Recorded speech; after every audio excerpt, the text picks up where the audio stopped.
Lo tau nggak ini siapa? Wah, Karin. Kalau ini siapa sih? Siapa ya? Ini siapa sih? Atta. Ini siapa sih? Masa nggak tahu? DPR ya? DPR. Ini siapa sih? Nah, ini Kang Sule. Sule. Ini Tuh ibu siapa ya? Lupa nih gua. Lupa ya? Lupa. Pokoknya sejarah. Sejarah. Lu tahu nggak ini siapa? Atta. Lu tahu nggak kalau ini siapa? DPR. Hayo, yang tadi disebut Bapak DPR tadi siapa coba? Ya, beliau adalah Kiai Haji Abdurrahman Wahid atau yang biasa kita sebut dengan Gus Dur. Beliau adalah presiden keempat Indonesia. Terus yang disebut dengan ibu sejarah tadi siapa? Ya, beliau adalah R.A. Kartini yang setiap tanggal 21 April kita peringati sebagai Hari Raya Kartini. Oke teman-teman, di video kali ini insya Allah Ibu akan memperkenalkan kepada kalian tokoh-tokoh kebangkitan nasional yang sangat berperan di Indonesia.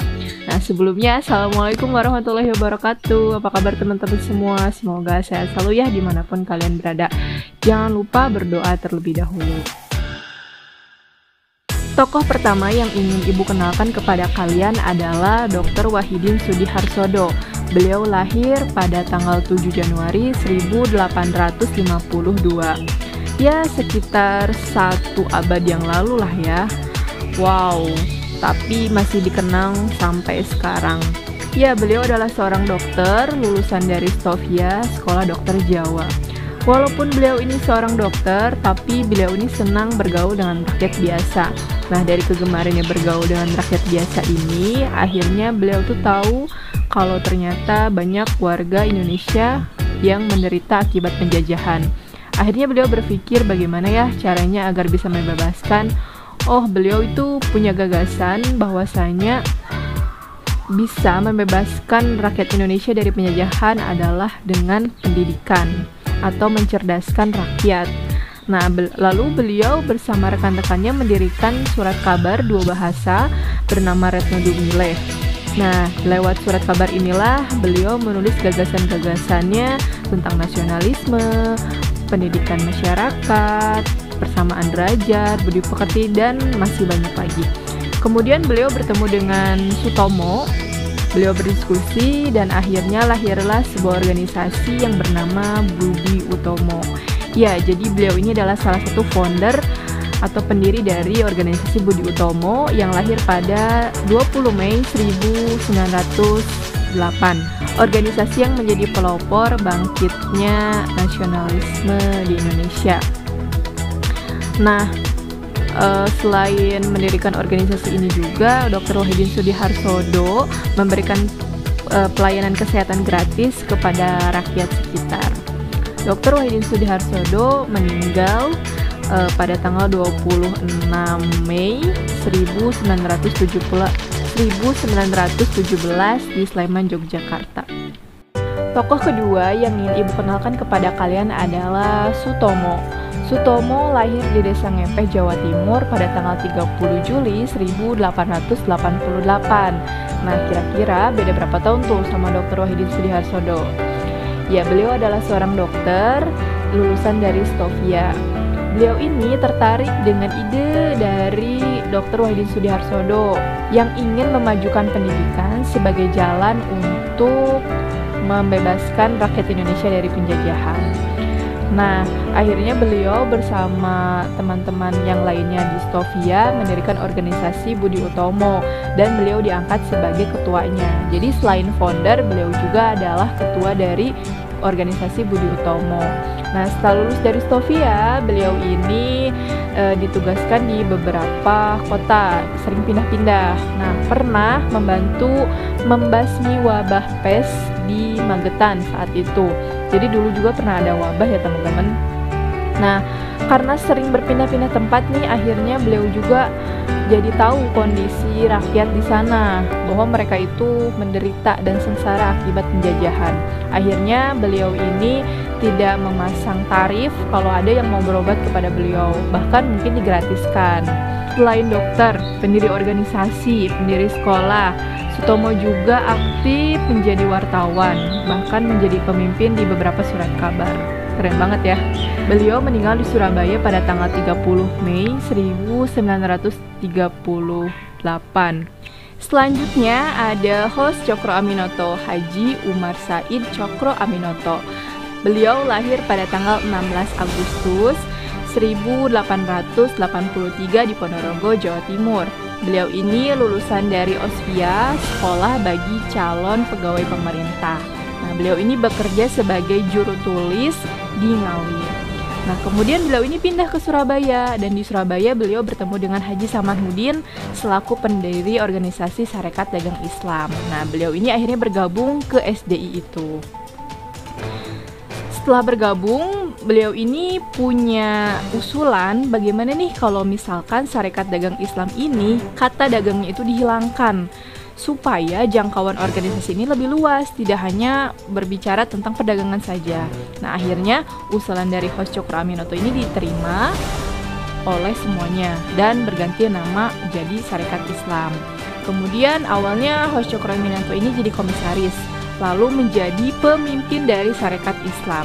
Nah, di bawah pemimpinannya ini, Sarekat Islam berkembang sangat pesat. Anggotanya jadi banyak, menyebar di seluruh Indonesia.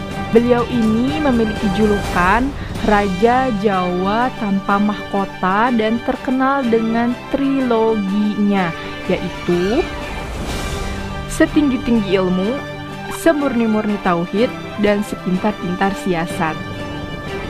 Selain itu, beliau ini sangat pandai berpidato. Beliau buka kelas pidato di rumahnya. Dan salah satu murid beliau ini adalah Soekarno, Bapak Presiden pertama kita di Indonesia. Kisah host Cokro Aminoto ini difilmkan loh oleh Indonesia. Ada filmnya, nanti coba teman-teman cari ya. Nah, beliau ini meninggal pada tanggal 17 Desember 1934 di Yogyakarta. Tokoh selanjutnya yaitu Douwe Dekker. Douwe Dekker ini adalah tokoh pergerakan nasional yang berdarah campuran alias Indo. Jadi walaupun beliau ini darah campuran atau Indo, beliau ini menentang adanya penjajahan dan mendukung rakyat Indonesia. Jadi sebetulnya ya, mau dia pribumi, mau dia Indo, mau dia warga luar negeri, yang namanya penjajahan itu merugikan banyak orang dan itu tidak baik. Nah, Douwe Dekker ini akhirnya pada tahun 1912 bersama Cipto Mangunkusumo dan Suhardi Suyaningrat mendirikan Indis Party, sebuah organisasi. Nah, bertiga ini dikenal dengan 3 serangkai. Nah, mereka membuat program-program yang menurut pemerintah Belanda itu radikal banget. Akhirnya Indis Party dibubarkan dan mereka bertiga diasingkan ke Belanda. Douwe Dekker meninggal di Bandung pada tanggal 28 Agustus 1950. Kalau Instagram dulu udah ada, pasti para tokoh ini nulis di bionya founder Sarekat Islam, founder Budi Utomo, dan pasti Instagramnya itu udah checklist dulu dan bisa di swipe up. Tapi sayangnya waktu itu belum ada Instagram.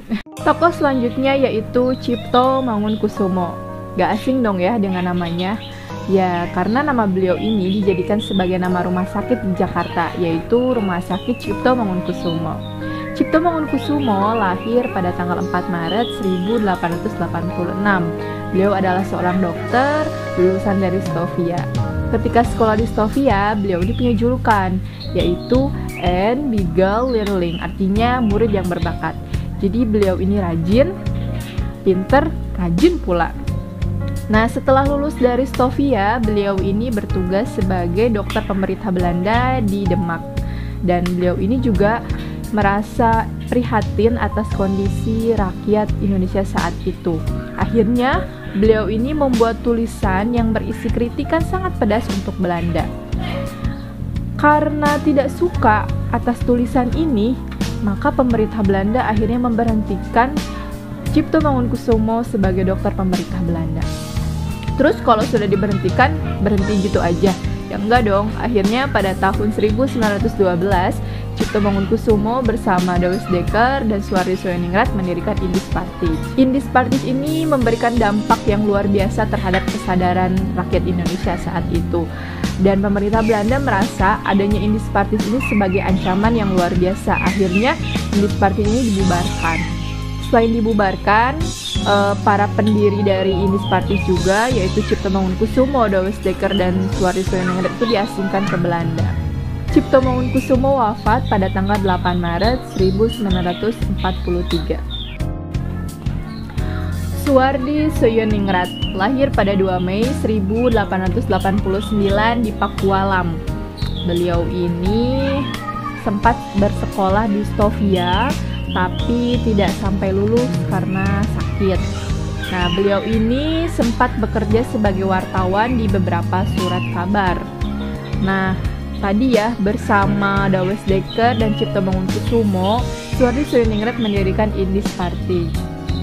Nah, di tahun 1913, beliau ini karena seorang wartawan juga seorang penulis, membuat artikel yang sangat terkenal. Nah, yaitu judulnya Als ik een Nederlander was, seandainya saya seorang Belanda. Nah, karena tulisan ini menjadi salah satu penyebab beliau ini akhirnya diasingkan oleh Belanda.